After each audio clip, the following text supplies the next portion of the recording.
potentially affect the Link Gaming team? Well, they have managed to remain psyched up during all the losses, but something I should actually point out about Link Gaming, interestingly, this is something Ryder told me, I don't know if it's 100% true, but they've not lost a search and destroy yet at this LAN, is what I've been told. There's been a few instances where it's been 4-3, but Ryder said he's bringing his mad GB S&D skills to the table. Oh, I can imagine some of those dirty spots, particularly with Lowen in the team. I think I'm going to give fully credit here to Link Gaming for the S&D. I probably expect this to be drawn up to 1-1, but who do you feel is going to win the later stages of the CTFs? It's really hard to say, and I am trying my best. I don't know if the stream have noticed, I'm trying my best to be unbiased, but it really could go either way. That was a really close game and captured the flag, and that's Fariko Dragon's best. So I think it's best not to predict, but to see how things pan out as we go into Search and Destroy on Arcaden. Yeah, in case you've been living in a cave, just want to state that Momo is brothers with Rel, who's our commentator. Yep. Just in case you hear any of this bias. And I have been known to get quite into the games that Link play, so I've detached myself for now. A suitable metaphor would be like a very catchy dad. Exactly. Trying to bring their passion through their child. But no, I've detached myself from it all now. I'm pretending that Momentum isn't the best player in the world just while we commentate over this. Oh, and we have a problem. Is this us or is this Torres that's lagging? Everyone's stuttering around behind us. Yep, this is... Oh, maybe... Oh, it looked like a little bit of disc lag. And Brainiac will not be happy. Riddle's arguing back. Let's face it. Let's just face this. If Brainiac is saying that doesn't count, it's not going to count at the end of the day. Oh yeah, what he says goes. But what Riddles is saying, which I think is actually quite right, is that was pretty much a guaranteed kill anyway. I'm not going to get involved with this. I imagine it's just going to be a complete restart. Yeah, I'd say that one kill into the game, there's not really much argument. Yeah, exactly. So it will probably just be a complete restart, which is a little bit frustrating for Link. Let's just, I mean, if it doesn't end up 3-3, I'll be fine. So you won't have a nervous breakdown. Exactly. I'm trying my best not to. They finished top 8. I mean, both of these teams have finished top 8. So Link have already broke the seed of 9th, and they are happy with top 8. I think Ryder was pretty determined to beat Mythics, who crashed out quite early. In fact, Ryder, Lowen, they all wanted to beat Mythics because it was the previous orgs, ex-teammates, all that sort of stuff, and Mythics didn't have a great LAN. There's been so many sort of grudge matches, grudge placements that I've seen undergo.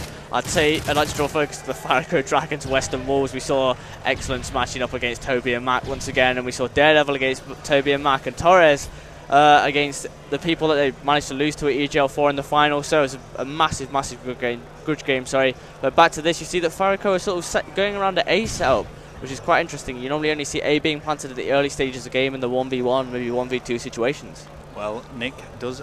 Excellence does have the bomb in his hands now, so he's just got to be careful here because he's really hesitant to push out. He's expecting someone to just be holding that bar area and waiting for someone to poke the head through that window. But I don't know if it's going to happen. Yeah, and wisely so, because normally somebody will always be in that bar area, and I'm sure from the first kill after the game getting ended, we saw that Pasco was the guy doing that. So you really don't want to be challenging Pasco in a hay glitch. No, I've just actually turned around. There's quite a crowd watching this game, actually.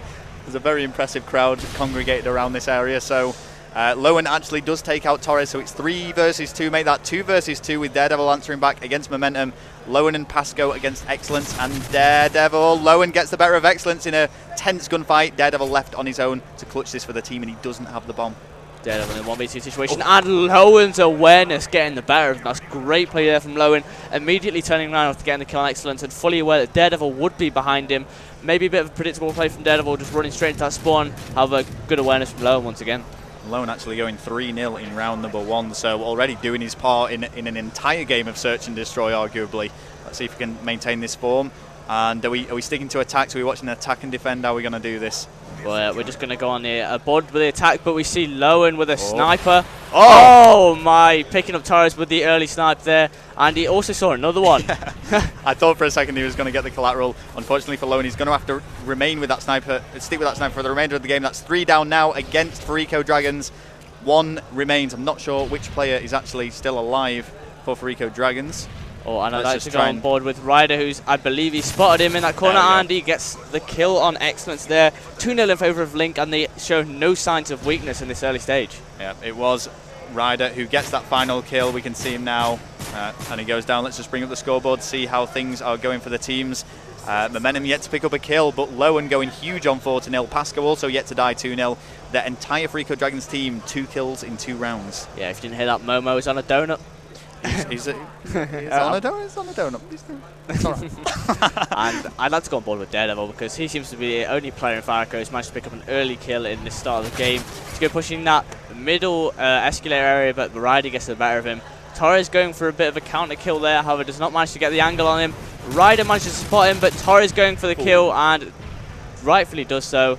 It's in a 3v2 situation in favour of Fariko right now. Momentum and Pasco need to team up here to take out 3 of Fariko Dragons. The bomb is in the hands of the team. I think it's Torres who's carrying this. It is Torres that's carrying this right now. But all the Fariko Dragons, they look a little bit lost at the moment. They're going back and 2, not sure how to approach this. Yeah, and I believe they're going to go for a B setup here. Torres is sort of residing around this bottom middle escalator area. You see a lot of players just go for the sort of basic setup, just holding down Eskies and the two doors, up into the top middle area. He's going to go for a plan of his own, and who is it in a 1v3 situation? It is Pasco. It is Pasco, and it's going to be T1 who prevents him from pulling that off. So it's going to be 2-1 now overall in this game. Yeah, and could this be a start of a great comeback here from Fariko? It seemed that the early pressure from Link was a bit too much for them. However, they've all started to get into their stride a little bit, with the only player failing to get a kill in the game being Momentum. It's a true fact. I can't deny that. We'll switch over to the attacking side now and see what they can do. We're going to watch Ryder, see what he does from the word go. He's been having a fairly good game so far as he blitzes right up those escalator stairs now. Charging through, he does connect 2 of his stuns. This is looking good for Ryder. 1 goes down and he knows that there is someone else in this area. Yeah, and he's going to be grenading. That garage door does not pick up a hit marker, so he's fully aware of the guy on the back stairs. He gets the better of T1, and he's fully aware that the last guy is going to be around that back left area, I believe, unless they have already got the kill, but Link have got the bomb down, and I fully expect them to get this in a 1v4 situation. Let's not rule the Fariko's Dragon player out yet. It is, well, the bomb has been planted. It's Daredevil, has to take out 4 and get a defuse. This would probably be the best play of the entire tournament, or any LAN event, if Daredevil somehow manages to pull this off. Yeah, it'd be absolutely unbelievable. But he seems to be sort of hesitant here.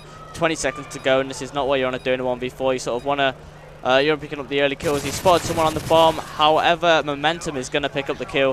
3-1 in favour of Link, and I fully expect them to take this mount now. Okay, well, let's stay on board with Fariko Dragons because they will now be on the attack. And see, you know, like I said before, Link haven't actually lost a search and destroy game this so far in this event, which that's what Ryder's told me. I'm assuming it's correct. But you know, it's hard because I know that Link don't practice search and destroy, so this must just come from all those GB days. Ryder said he brought his A game to the S&Ds, so Ryder wants some credit for that. Oh yes. Well, we'll watch anyway. We'll watch T1 see what he does here. I think there's something interesting is both potentially if Link win this, then both the maps that have been won in the first 2 stages are the things that they've claimed their best at. Yeah, exactly. So. It'll be interesting to see how the rest of this best of 5 pans out, and thank goodness it is best of 5 now. The grenades go out, 2 go down against Fariko Dragons. Ryder and Pasco picking up those kills, leaving T1 and another Fariko Dragon player alive. Bullets go out by T1 but unable to pick up that kill. Yeah, and T1 has probably called him out there to his teammate Torres, who's going to be at the backstairs area, but Lowen gets the better of him. We see T1 in a 1v4 situation. Gets the knife on Pasco and going to go back into his green area. He's going to be pre-ing that top. However, it seems that Link have managed to sort of contain him into this back spawn. Well, yeah, they would be very, very wise not to try and challenge this. They've just got to remember that they are defending. They probably don't know this, but Fariko T1 doesn't actually have the bomb to hand either, and they just need to run this clock down and not do anything stupid here.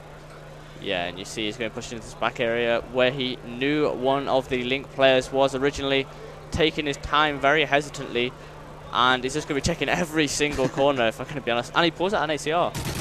Oh, well, he spots one, doesn't make the kill. I'm quite surprised, actually. Both players really having a great opportunity to make that kill. It comes head-to-head with Ryder, who gets the final kill. Let's bring up that scoreboard, see what's going on for those teams. Ryder and Lowen going huge for Link there. That A game doing Ryder justice. And just looking at the Fariko stats, it seemed that none of them was able to get out of that early slump that they had, losing the first 2 rounds. It seems that Link are very, very composed. Yeah, well, it's interesting. It's like I say, they don't practice search and destroy, but it's one of them things where maybe they just work well as a team at it. You know, maybe there's an element of luck. Like I say, there's been I think there's been a few 4-3 victories